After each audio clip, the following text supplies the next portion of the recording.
Well, the 49ers returned to practice on Tuesday, getting ready for their Thursday game against the LA Rams, and really not much of a practice. They got out there at Levi's Stadium under the lights, and it was more walkthrough type of drills. But noticeable in his absence, of course, Brock Purdy wasn't out there. Neither was Ricky Pearsall or Jawan Jennings. And so those are the big concerns heading into this game.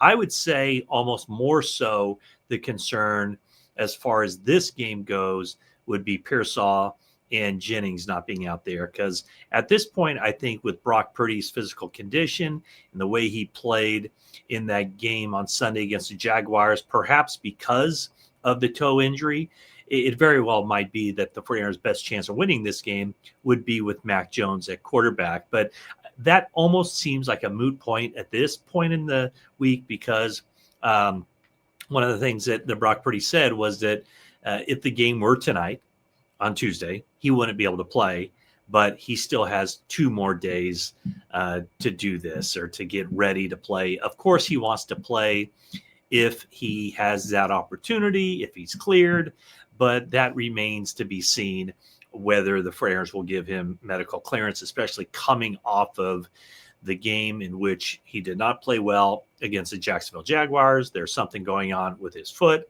and it doesn't sound horribly bad, but bouncing back with short rest, a short week, and then having the long week to get ready physically to play the Tampa Bay Buccaneers, that kind of seems like the best route for the 49ers to take. So what he said is on this day, Brock Purdy said, if I can play this game, I'm going to play. Obviously, I want to get right, get healthy and everything, but we need to win this game against the Rams. When asked specifically about if he were able to play tonight, if there were a game tonight, no, but I have 2 days. And I asked him about how he feels physically compared to how he felt physically coming out of that game in Seattle, where he initially sustained the turf toe injury. And he said, I feel a lot better compared to week 1 for sure. The toe is a little sore from the game, but nowhere near as bad as it was after Seattle. And the injury or the soreness is in that same area. So that's where he is. I would think that Mac Jones will be the guy who starts in this game, and the 49ers could elevate Adrian Martinez from the practice squad to serve as the backup. NFL teams are allowed to elevate a player from the practice squad 3 times during the course of a season. So this would be the 3rd time for Adrian Martinez. And if they wanted to bring him up a 4th time, they would actually have to clear a spot on the 53-man roster in order to do that. So Mac Jones didn't speak too long at the podium. There weren't a whole lot of questions for him, but he did say that in watching the Rams, a team that he's not as familiar with as a lot of the other players on the 49ers, but he said, in my opinion, they're the number 1 defense in the NFL after watching them. I know statistically they're pretty high up there, but I've really been impressed with them, and it's going to be a huge challenge. They do a lot of stuff. And he was talking about schematics. They do a lot of stuff, but also just the number of young, explosive players they run through that defensive line. So, they have the manpower to give the 49ers some issues offensively. And the 49ers have had some issues offensively through the first 4 games. So 49ers, as I mentioned, were out on the Levi's Stadium practice field. Christian McCaffrey was out there. I know Christian McCaffrey's rushing numbers aren't where anybody associated with the 49ers would like them to be, but he's probably the MVP right now, certainly the most valuable offensive player for the team when you think about the number of yards from scrimmage that he's been able to pile up, 305 of them coming on in the air, catching passes.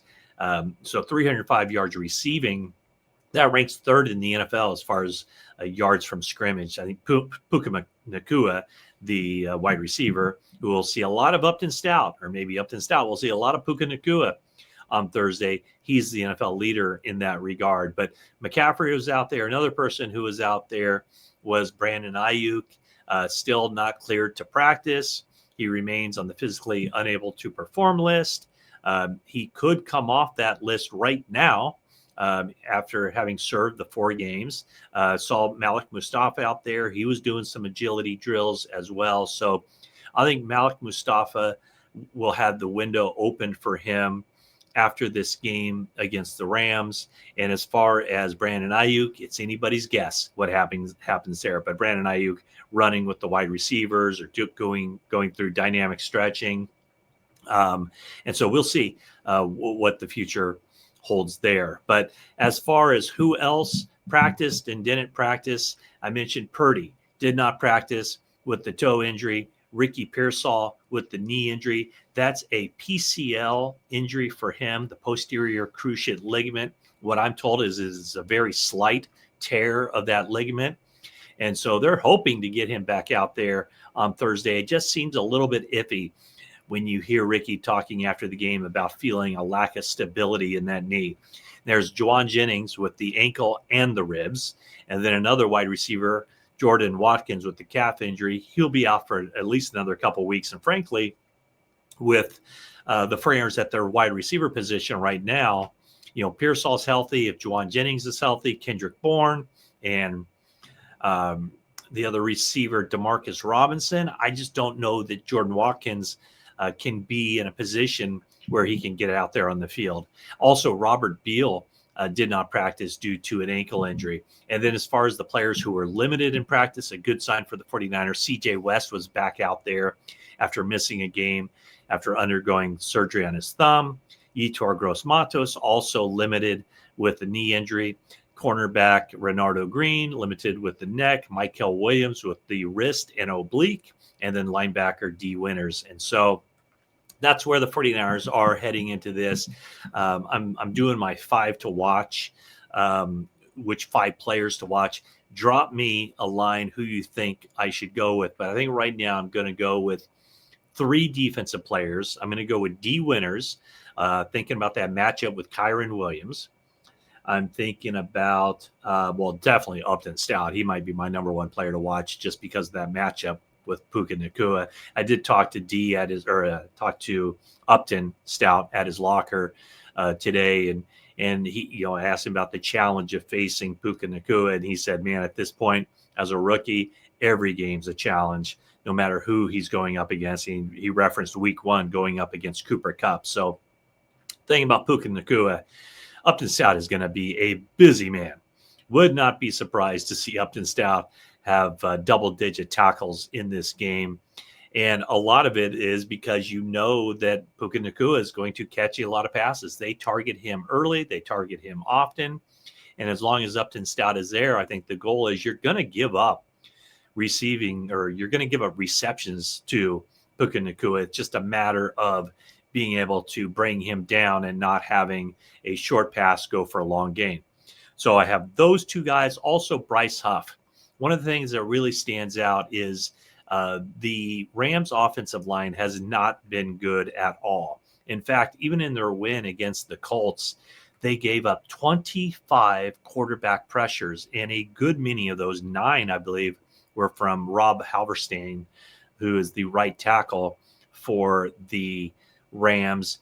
That is an opportunity for Bryce Huff to show that he can start to compensate a little bit for the loss of Nick Bosa. So the 49ers defensive line has to bring a lot more pressure than they did against the Jacksonville Jaguars. And the Rams offensive line is not good, as I mentioned. So there will be some opportunities perhaps for the 49ers to get home in that game.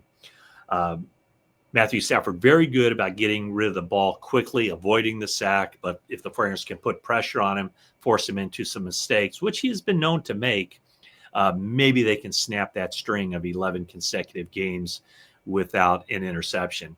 And then the 2 offensive players, Christian McCaffrey, I think 49ers, they need to get something going on the ground. How they generate that running game remains to be seen.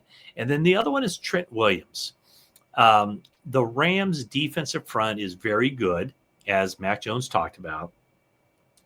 And Trent Williams has to get back into that frame where they just don't have to worry about him. He has given up a lot more pressures already this season.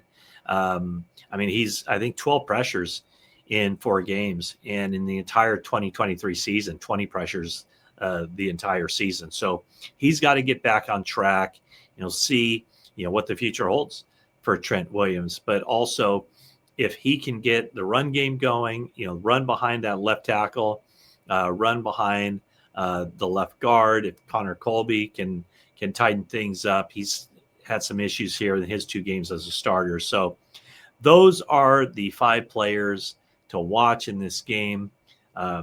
Trent Williams, Christian McCaffrey and the 49ers running game. They have to control the clock. They have to run the ball better in the red zone. They have to punch it in at some point. They're the only team in the NFL without a rushing touchdown. And then the 3 guys on defense, one at every level. Bryce Huff to D. Winters to Upton Stout. One other note, going back to the Week 4 game, obviously Robert Saleh caused some headlines with what he had to say about Liam Cohen. What he talked about on this day was trying to clarify, and what he said that in his heart, he truly meant to give Liam Cohen, the Jacksonville Jaguars coach, a compliment by saying legal sign stealing. He said he misspoke, that he owns the fact that I probably used the wrong choice of words, but however you want to word it, they're really, really good at putting their players in positions to be successful. As a coach, you're always chasing leverage. They're trying to win leverage. We're trying to take leverage away, and everyone in the league is trying to find an avenue they can. As a coach watching their tape, I recognize the amount of hours that must be spent to be able to build formations and to find every indicator they can to give their players a chance to be in a successful position. That's exhausting. Every team does it. Some do it better than others. And it was my way of acknowledging that these guys are really, really good at it. So that's how Robert Saleh tried to kind of walk back what he said in using the term sign stealing as it relates to the Jacksonville Jaguars. He also, in those comments a week ago, singled out the Minnesota Vikings and the Los Angeles Rams. So that's the quick rundown here from Santa Clara on a Tuesday as the 49ers travel to LA on Wednesday for their big game against the Rams on Thursday. And tomorrow, Wednesday, will be the day that the team releases their initial or their injury report for this game. But the players I mentioned, probably all those guys that did not practice will be listed as questionable. Maybe Watkins is doubtful or out. We'll see if anybody else is ruled doubtful or out. But when I asked Shanahan early in the press conference on Tuesday, have any of the players who aren't practicing, Purdy, Pearsall, Jennings, Watkins, Beal, been ruled out at this point? He said no. Of course, he doesn't have to reveal that. So that's where we are for Aaron's heading into this game, with a lot of question marks at quarterback and also at wide receiver. So that's it for now. Thanks for watching this video. Leave a like. If you haven't already, please subscribe. And that is it for now.